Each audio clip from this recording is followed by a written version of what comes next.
agree with you fully.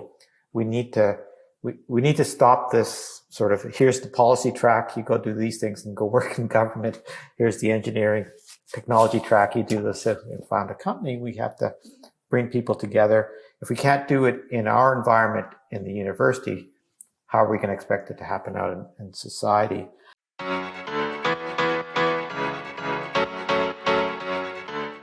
All right. Good afternoon, Vivek. It's great to have you with us. Welcome to the podcast Waterloo Grit. We have a plethora of an audience spanning innovators, entrepreneurs, and it's lovely to have you here. We'd love for our audience to get a sense of who you are, some of the things that you are envisioning with this new vision, and I guess all importantly, how does BAC and entrepreneurship play a role as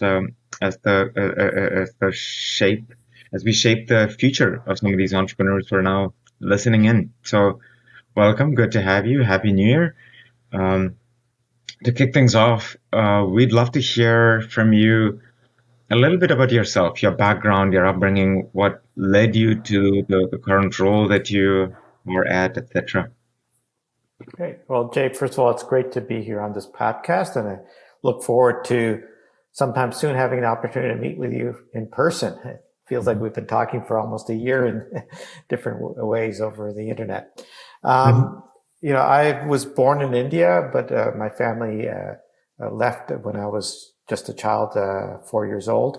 And I've grown up here in Canada.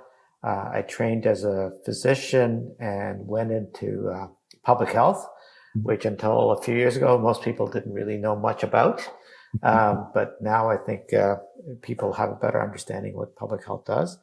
I had primarily a career as a researcher, working with what today we would call big data or data sciences, but starting many years ago, working with large administrative data sets of hospitalizations, physician visits, and looking at quality and accessibility and outcomes of health services.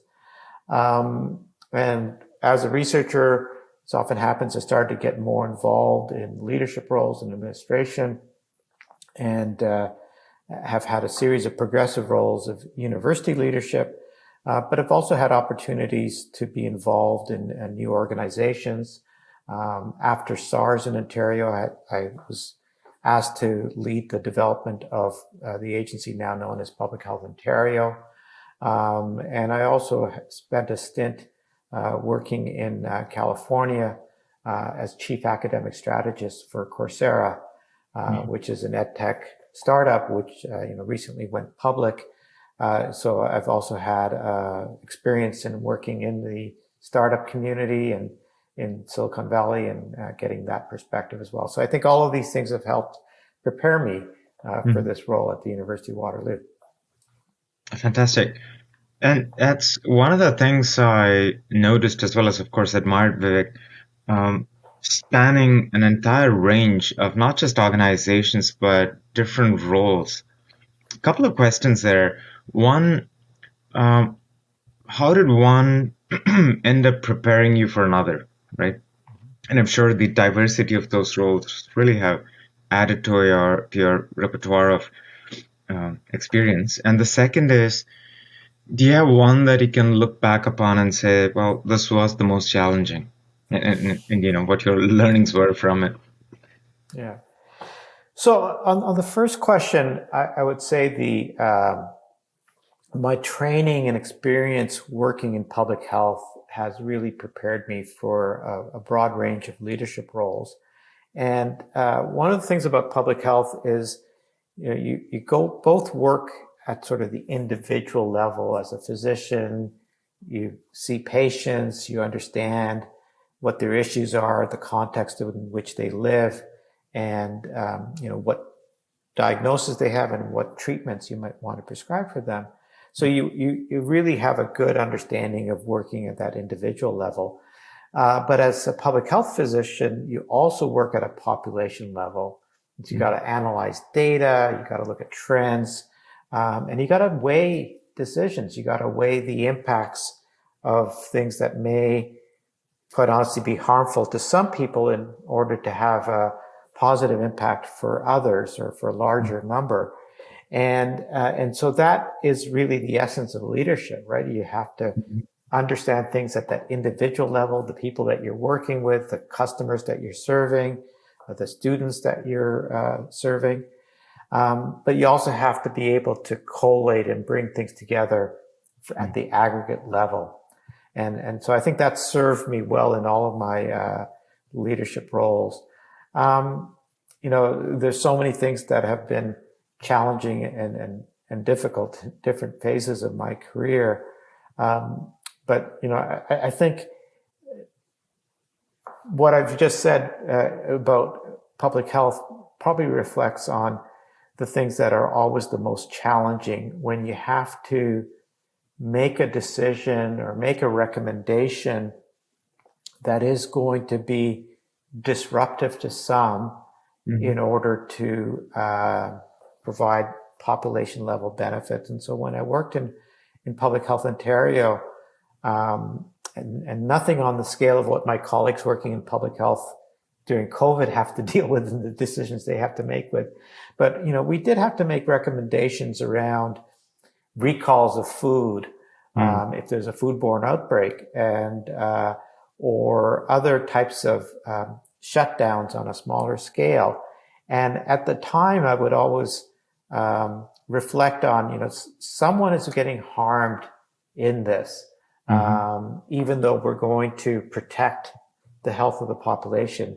And we have to always think about those harms. And certainly during COVID, we've seen at a much greater level and much more direct level for the entire population what those sorts of issues can wind up being like. And those are very challenging things to have to work through as a leader, whether you're a public health leader or a political leader who's ultimately the one that has to make those decisions, because we in public health give the advice, but it's the politicians that ultimately have to make those decisions. Absolutely. It's of course, it's great timing, but the thing that you touched upon is quite interesting, which is, the larger public good at the quote unquote expense of getting a few experiments wrong, right? This is something that startup founders always find themselves in. An example of that, which I heard recently, was if the Wright brothers were not allowed to be as adventurous as they were vis-a-vis the current realm of autonomous cars, right? There's been a few crashes. So how much does regulation play a role in tightening the envelope which allows for innovation to flourish at the expense of a quote-unquote few mistakes? Having spent a considerable amount of time both in the startup world, specifically on the edtech side and on the public policy side, and given what we've all gone through for the last 2 years, I know there's no cookie cutter answer, but what would your advice to founders, especially the younger ones, right, who are just testing the waters, that have no professional experience? What would your advice be as far as how much do you push those boundaries without incriminating anything on the ethical side? Yeah. Well, I think you've just touched on that last point is what I would say is the significant one. So, obviously there's this philosophy of move fast and break things. There's different ways of characterizing that. And, I think with the Wright brothers, when they built their plane and took off in Kitty Hawk, there wasn't really risk to others beyond themselves. And, there was significant risk for them. Then maybe they could have crashed the plane into some onlookers, but it wasn't a major societal risk. And, I think we could argue that sometimes regulations that are constraining people from just taking a little bit of risk where there may not be that much harm is constraining innovation. But there's also, when we move fast and take risks and there's the potential for harm to large populations. And so, like, even if we think about the university, and, I recently this came up from a student. Like if we take innovative approaches to teaching courses and apply them in current courses, but we don't know if it's going to work or not, there's students whose academic progress is being put at risk, right? Mm-hmm. And so as a university leader, I can't allow that innovation to really proceed until we're a little bit more sure of how we're going to mitigate against that risk. And I think that's where we run into challenges. Like I think many entrepreneurs and, with autonomous driving, like, are we going to unleash autonomous vehicles on the 401 up and down? I think we would all agree that's probably not a wise thing to do unless we have some of the safeguards in place. But should we allow autonomous vehicles on closed roads? And just like at the University of Waterloo, we have the autonomous bus has been circling the ring road. There's still an element of risk, but I think we can manage that level of risk. And so I think for entrepreneurs, it's finding the settings in which you can take those risks and manage them, and be clear on ensuring there's not harm sort of to the unintended or unwitting participants. Yep. I know, it makes a lot of sense. And I guess it's also fair to say the state of the institution vis-a-vis the early days of the formation of the company is directly proportional to the amount of wiggle room, I guess, the founder has, right? Yeah. On the university side, I'd love to hear your thoughts about your new vision for the university, number one. And number two, how much do you think specifically entrepreneurship will play a role in shaping that vision? Sure. So first of all, I don't profess to have a new vision for the university, because what excited me about this opportunity, the role, was the vision that had been developed for the institution and the rich history, and very much entrepreneurship and innovation has been at the center of that. Throughout its history, the institution's well known for innovation entrepreneurship, has a number of successful programs, and I certainly hope to continue to grow them. But, I think some of the specific areas that we really do want to focus on, first is on preparing talent for a complex future. And, I think Waterloo has some very unique opportunities and circumstances. We've just come through a global pandemic. Hopefully we'll be out of it soon enough. It's opened our eyes to many challenges that were always there, but are increasing. Geopolitics, the changing relationships between nations, multilateral organizations, the role of organizations like World Health Organization, rise of populism, nationalism throughout the world, how that's affected our pandemic response. We're seeing tensions rising in many parts of the world. We also have had incredible intention on issues of equity and access. We've had attention on racism, the need for an anti-racist strategy. Certainly in our setting, a very considerable amount of attention and a need to do much more work on truth and reconciliation with Indigenous peoples. And of course, the climate crisis ahead of us, right? And so if we think of all these challenges that we've been through and that are facing us, we need to prepare talent who are going to be able to be flexible, nimble, work from a very strong interdisciplinary base to address these big challenges. And I think that's what a lot of our work in thinking about our academic programs and experiences for our students are going to be focused on. And preparing students with that entrepreneurial mindset, I think, is critical in terms of preparing talent for a complex future, regardless of whether an individual is going to be an entrepreneur themselves or not. that entrepreneurial mindset, approach to problem solving, the risk taking that we just talked about, I think is critical for our graduates, regardless of where they go, whether they work in large companies, in government, in the not-for-profit sector. They can carry that entrepreneurial mindset and help in the kinds of reforms and changes all of those organizations are looking to make. As well, preparing students with the entrepreneurial mindset, as we think about the ones that do become entrepreneurs, they need talent to grow their companies. And so preparing all of our students with an entrepreneurial mindset helps prepare the talent for those growing and scaling companies.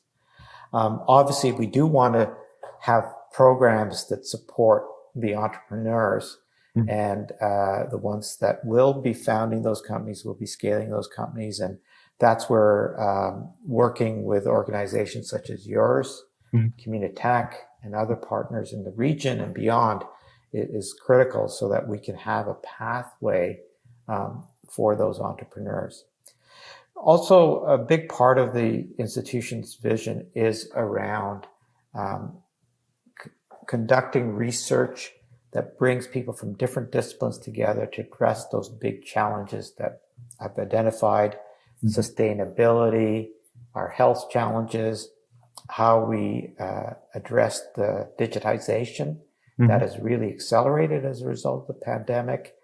And in particular, some of the things that I want to look at more going forward is how we also look at the social and human dimensions of all of these technologies that we're developing and bringing to the world, and really start to think about what technologies we would like to have developed, how we would like to use those technologies, and bring people from different disciplines, from the arts, the humanities, social sciences, together to help shape that future that we want to have, and then develop the technologies to get to the future we want to go to, as opposed to what I think we've seen in many ways in recent years is technologies have been unleashed on the world, and then we're reacting to them. And some of these things that I've talked about, such as the rise of populism, we can trace back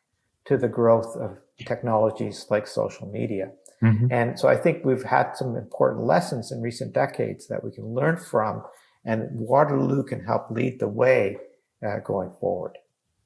I love how you brought it together at the end. And one of my lead-up questions to those really interesting comments that you made were, can there be an epicenter in the world, right, geographically, that drives things like policy, things like decision making, things like thought leadership around how you proactively drive technology to a point where policy plays catch up, or as opposed to the other way around, right? I mean, I get, and this could purely be me personally being paranoid. Do we live in a world where now policy drives science, as opposed to it being the other way around, right? Ideally, science should drive policy and decision making. So if we can take a stab at that with the University of Waterloo at the epicenter, with people like you thinking about it, and then the Accelerator Center can play a role to shape some of those innovators in becoming entrepreneurs. Arguably, a lot of them should remain as innovators and not entrepreneurs. And I think therein lies the beauty of it, right? Being able to work with folks like Communitech, the university, the Velocity, etc. Yeah, so I'd love to do anything we can as an organization. But can you touch upon, Vivek, on the sphere that I constantly see when I talk to my peers, all in their 40s who have sort of worked in the tech domain and then are doing different things. And the biggest thing that we've seen in our generation is this massive rise of technology. And then now you have a bunch of 20 and 30-year-olds who don't think of simple, things that we think are simple, right? Like privacy, which are shunned at the expense of quote unquote convenience. And it goes back to your point of societal impact because of technology. So I guess my question to you is, do you have the same fear that we now live in a place where policymakers don't understand science and tech and therefore are always reacting. And should we change that narrative? Can we play a role in changing that narrative? Yeah, so I agree with you, and so I think as we go forward, first of all, starting with our programs and the students that we're training, and so I think it's so important that we look at this future holistically and make sure that our students in engineering, science, math, computer science disciplines are getting that grounding in social sciences, humanities, and the arts. And similarly, our students in the arts and social sciences and humanities get enough of an understanding of what's coming in the way of new technologies. And, we have ideas about creating courses that bring students together in those ways. And on a lifelong learning basis, continuing to create opportunities for people that might have graduated a few years ago in one discipline or other to take courses, have experiences that bring them into contact with people from other perspectives. Because I agree with you fully.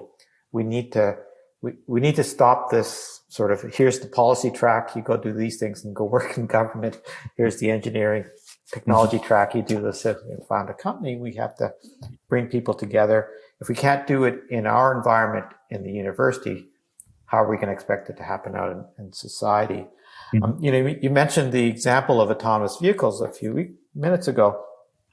If I think back, what is 5-6 years ago, when really the rage about autonomous vehicles first started with the first Google cars and Teslas and so on, and there was a lot of sort of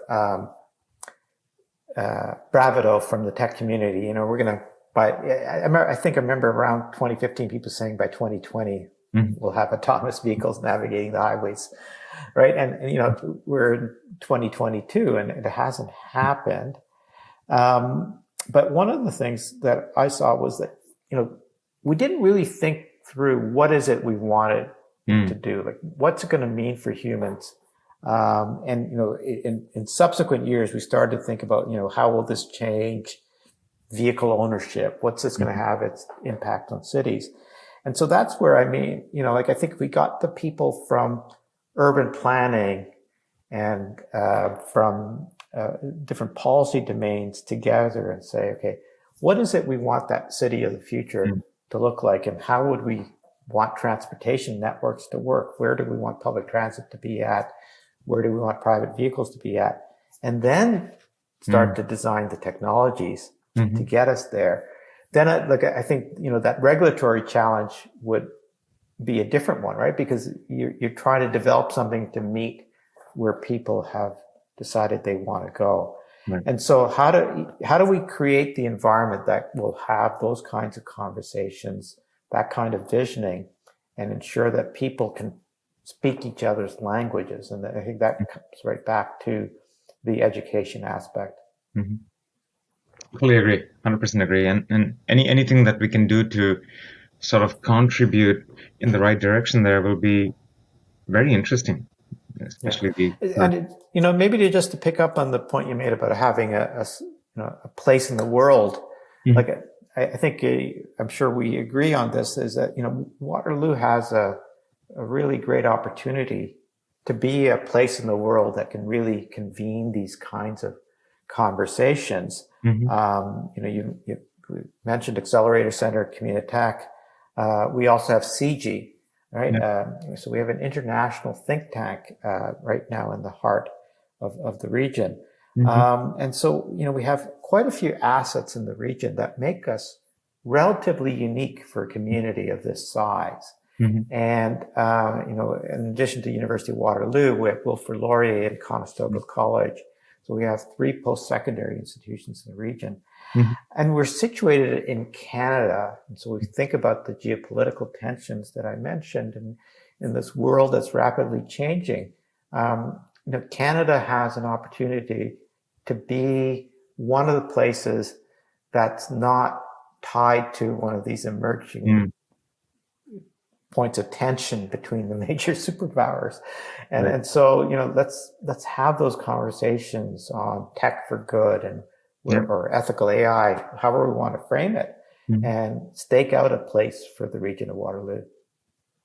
Yeah, I absolutely love it. And I fully agree with you. I think it's geopolitically as well as strategically a great place to be in right now to take, to start having those discussions and eventually leading off into a realm that could show the rest of the rest of the world the way it can be done. Uh, on that topic, couple of interesting things, right? One is on education, which I'll come back to, but the other one is geopolitics. Often, when you talk to entrepreneurs specifically on things like the ability to raise money, the ability to hire people, the ability to get to customers, the one common denominator that keeps coming back is the risk-taking mentality and ability in the US is much higher compared to Canada, right? Be it access to capital or the runway to get to capital, etc. Um, in your world, and that could mean two things, I guess, academia, as well as innovation. Do you see a big cultural difference between the US and Canada? Yeah, I think that general perspective is likely the case. I think there's survey and other research evidence that shows sort of those attitudinal differences between Canadians and Americans. Mhm. I'll give an example even from the world of health research. When we do population surveys on health status, we'll have a simple question like, how do you rate your health, right? Mm. And they'll be on a 5-point Likert scale: very poor, poor, in Mhm. between, good, and excellent. Americans will tend to be more at the extremes. Canadians will be more at the Mhm. middle, right?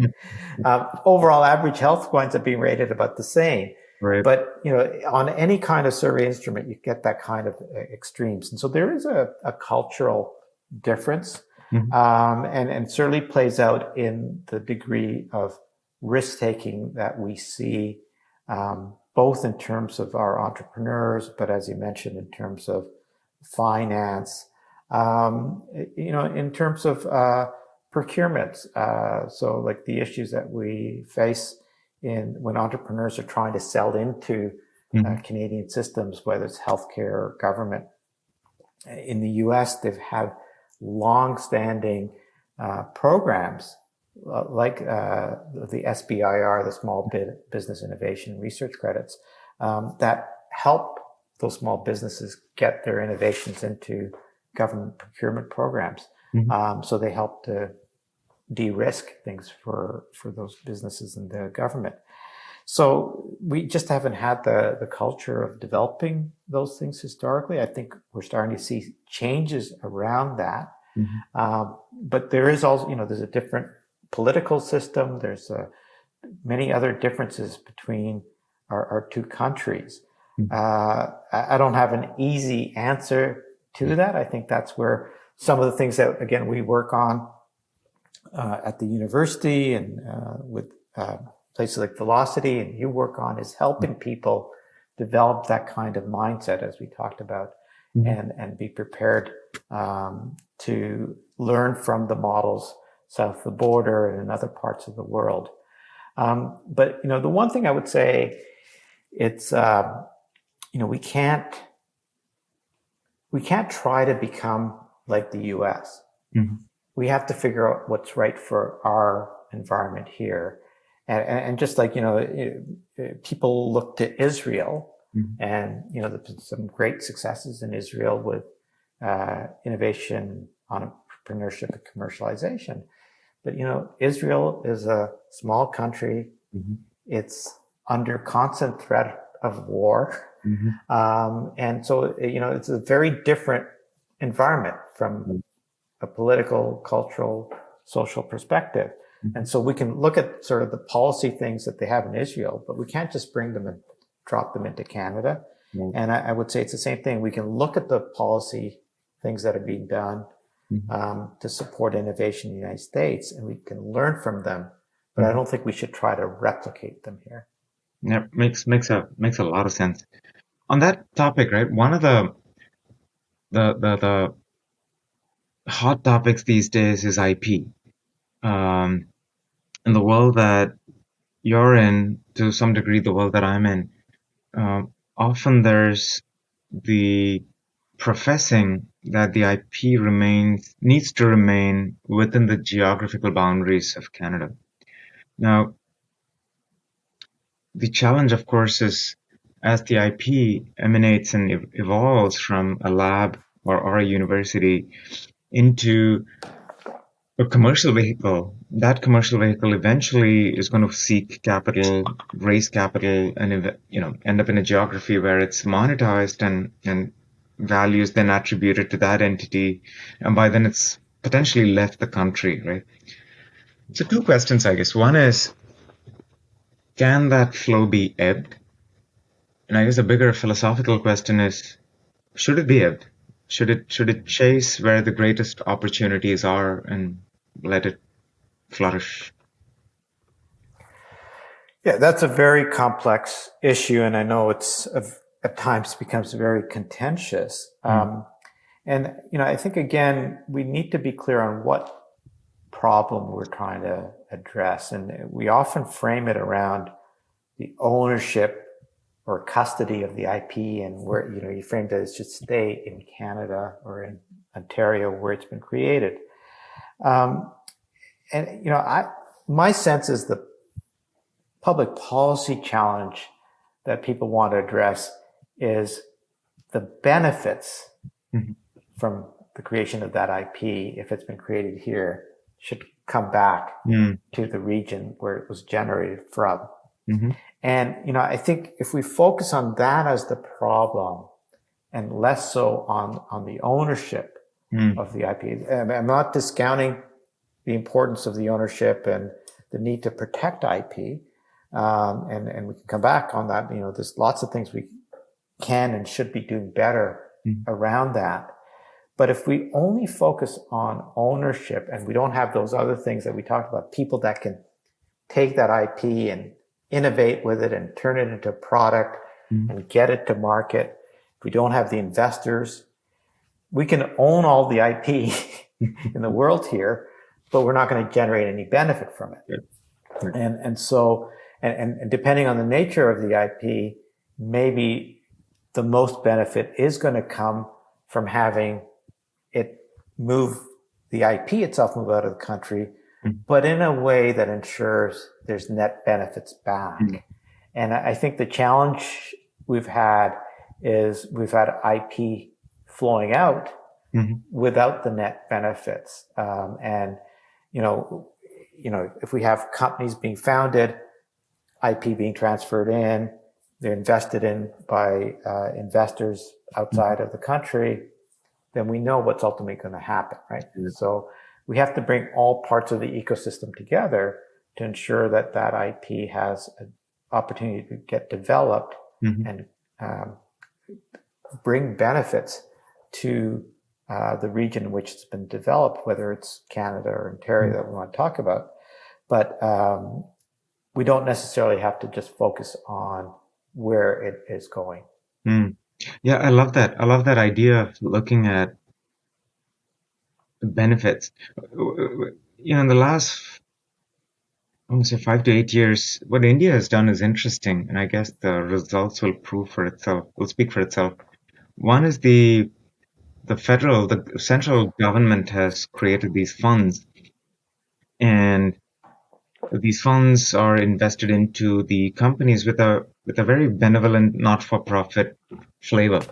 So you can monetize it, and I mean you can, but then you cannot. You can only deploy it in new companies, right? So the idea is, to your point, now I have a say, I have a seat at the table. I have a say as far as where these companies should go, who should they be selling and raising more money from, and if they do leave the shores of the country, then buy the government out. Is essentially, the message. Otherwise, you keep it as is, you create more jobs, and then eventually when you go for IPO or M&A, the monetary transaction will pay the country back, and eventually have benefits. So that's the only other experiment I know of which is focused on the benefits of the IP. Of course, in India, IP enforcement is another larger philosophical discussion, which will take up another podcast. But I love the idea of focusing on benefits. Um, Switching topics a bit, education, right? Do you think the pandemic, or more than the pandemic, the lockdowns because of the pandemic, has forced people to rethink education, and specifically not the value of it, but how to go about attaining it? Um, and I'll bring that back once you express your thoughts in terms of Yeah. it certainly looks like the future of work is changing, right? Will the future of education change correspondingly? Yeah. So, first of all, I would say, we've had experiences now, it's close to 2 years, that have certainly shown us that there are things that we can do using technology remotely that can help us improve access to education, can improve global engagement. We can do these kinds of things from different parts of the world, so our students can engage with people from right around the world without having to travel. So, we've got some great lessons. We also know that, if we had classes where we have 500 people sitting in a classroom, all listening to one lecturer, maybe some of that can be done in different ways. But, the time that we've not been able to have our students in person has also shown us all the things that we miss. There are things that come from hands-on work, lab education, certain things that can get simulated and so on, but there's only so much. If you think of practical types of education in the health professions or in music that you can do remotely. In a seminar, the discussion, being able to watch someone, being able to have a group of people you're interacting with. We also know in post-secondary education, many of the most important parts of the experience are outside of the classroom or lab. They're being part of social activities. They're being part of athletics, of cultural activities, running clubs. That's where students acquire leadership skills, management skills, project management, and so on.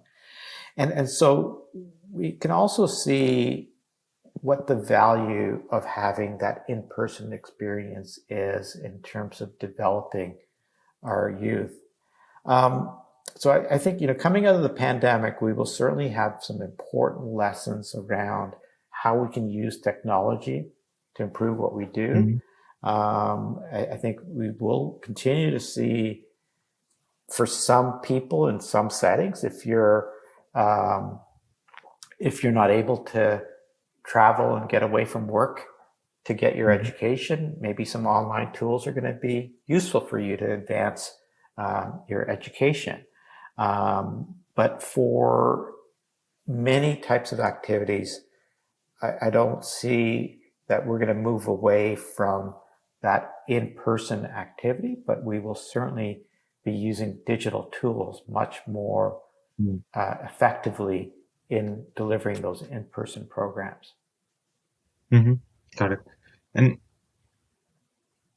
as a parent of a 10-year-old, right? One of the things my wife and I keep wondering about is, fast forward, another 8 to 10 years, and if and when the child says, "Yeah, I don't need a college degree. I'm going to do 4 hours of I don't know, training in fashion design and 2 hours of music and 3 hours of coding."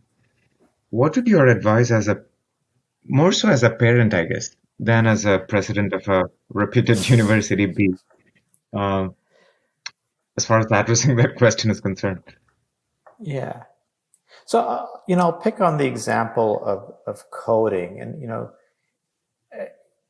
and many of the large software companies now have their programs that you can access online, and they're relatively inexpensive.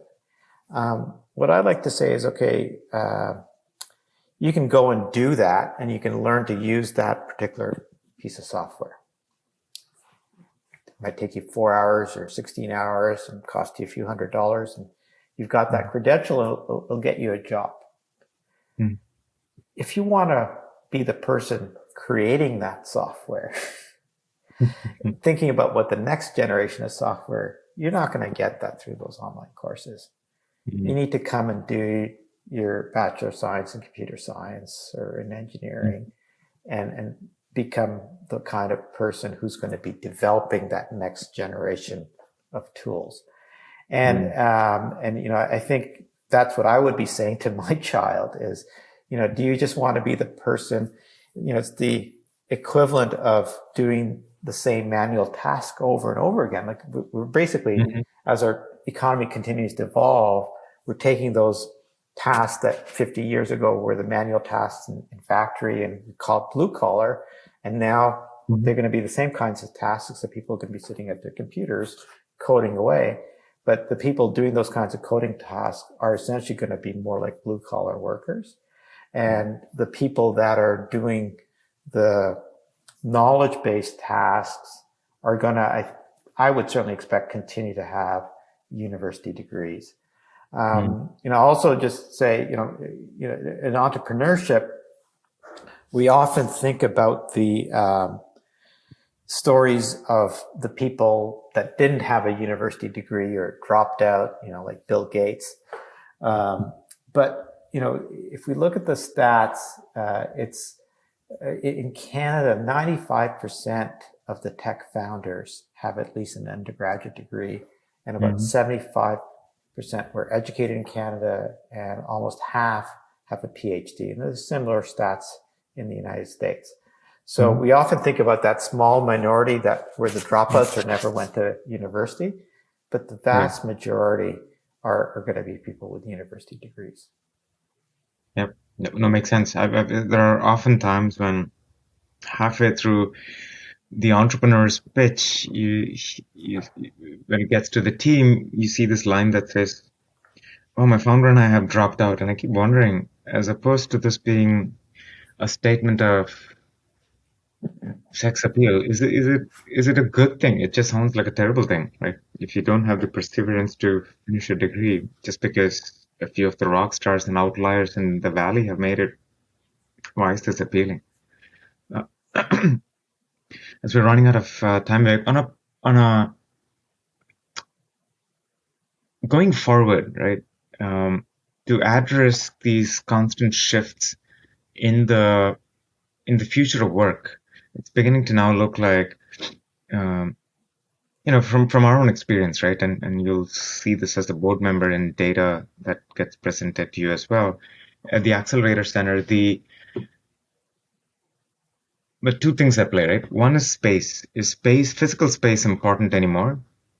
And at least for the interim, it's beginning to look like it's not. But I do get the feeling that humans as a species, we like social interactions, we like communities, and we'll eventually get back. And the second point is the content that goes into the folks that attend that physical space. So in our case, the Accelerator Center and our programming, and in the world that you're in, the university. Do you think both those will continue to play a role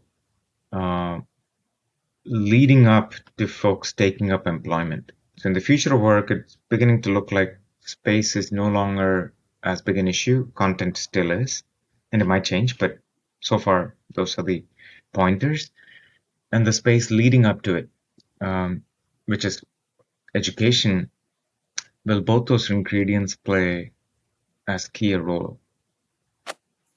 Yeah, I think my response will be similar to what I just said about student experience. Like, certainly, there are many tasks that can be done remotely and are done very effectively remotely. But there are things that, as you said, I think people will need to continue to come together for. And especially the more creative the work, I think the more people need to be coming together. And I think there's also the issue of as you bring new people in. So, over the last few years, you and I both have this experience coming into new organizations. The teams have been able to work effectively and continue to deliver on things because they were established teams. When I talk with business leaders, they say it's much more challenging to get new teams put together on new projects when people haven't had those opportunities to come together. So, I think the nature of space is going to evolve and is going to change. The days of people having their own offices or cubicles all, for the full time period versus more shared spaces, more collaboration spaces. I think we're going to experiment with and evolve those sorts of things. And that's going to have an impact on many organizations.